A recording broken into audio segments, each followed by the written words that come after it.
Hello, ladies and gentlemen, and welcome back to another edition of John Amo's Archives.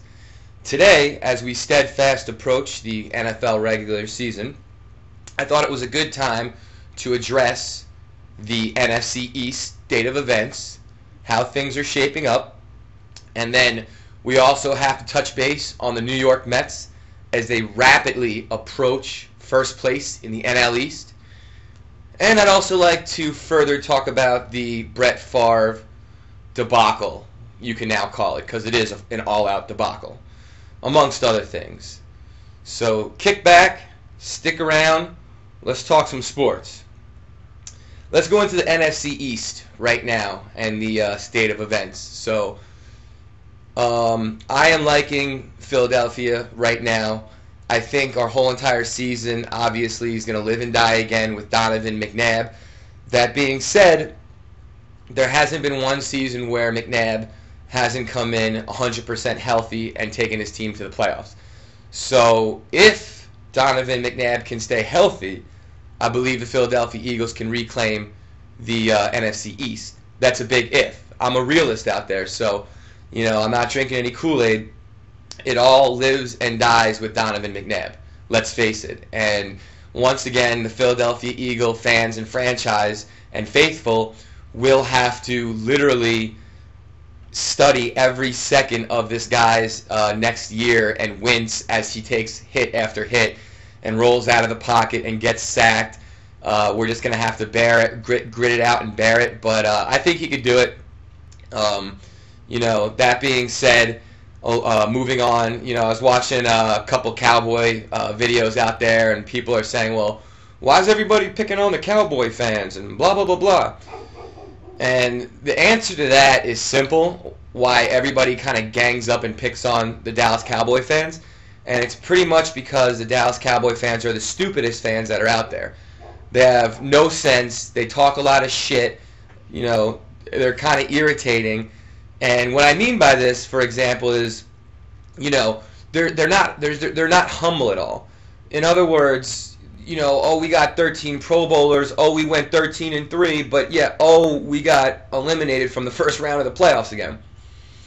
We haven't won a playoff game in over 10 years now. So it's like, and when the season starts, these fans, they want to say like,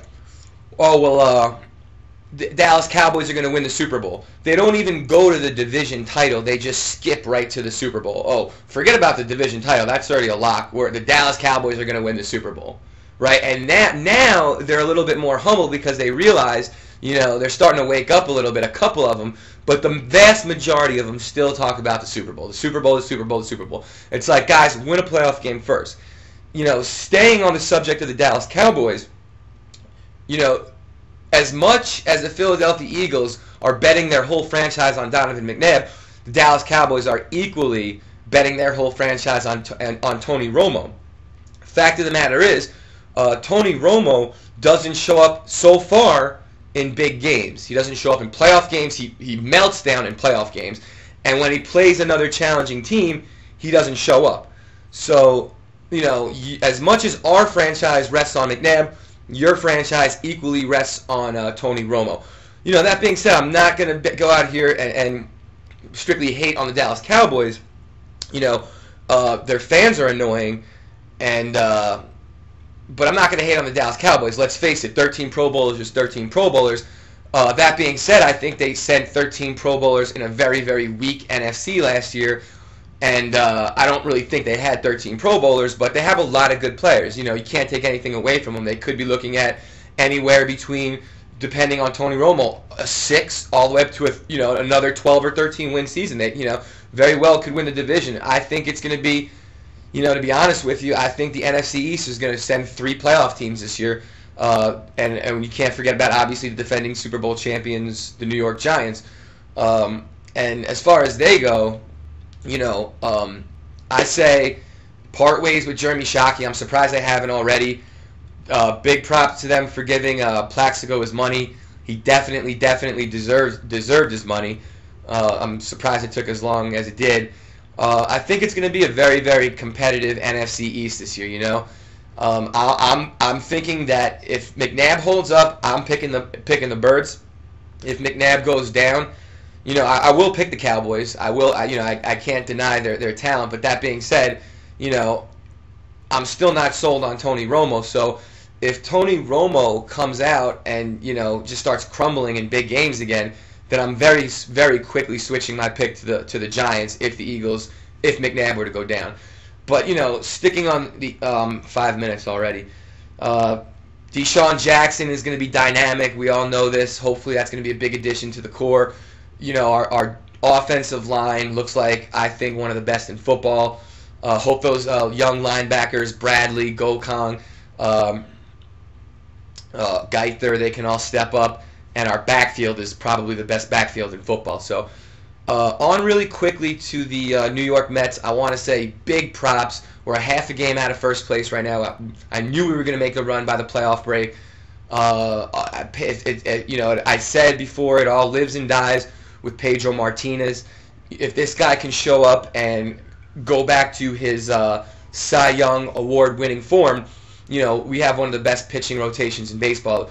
And not to mention, we have an all-star at a lot of different positions. So when you go pound for pound, player for player, the Mets still have the best team in the National League.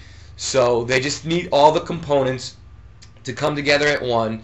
I'm really nervous every time Billy Wagner gets in there. I just can't take this guy.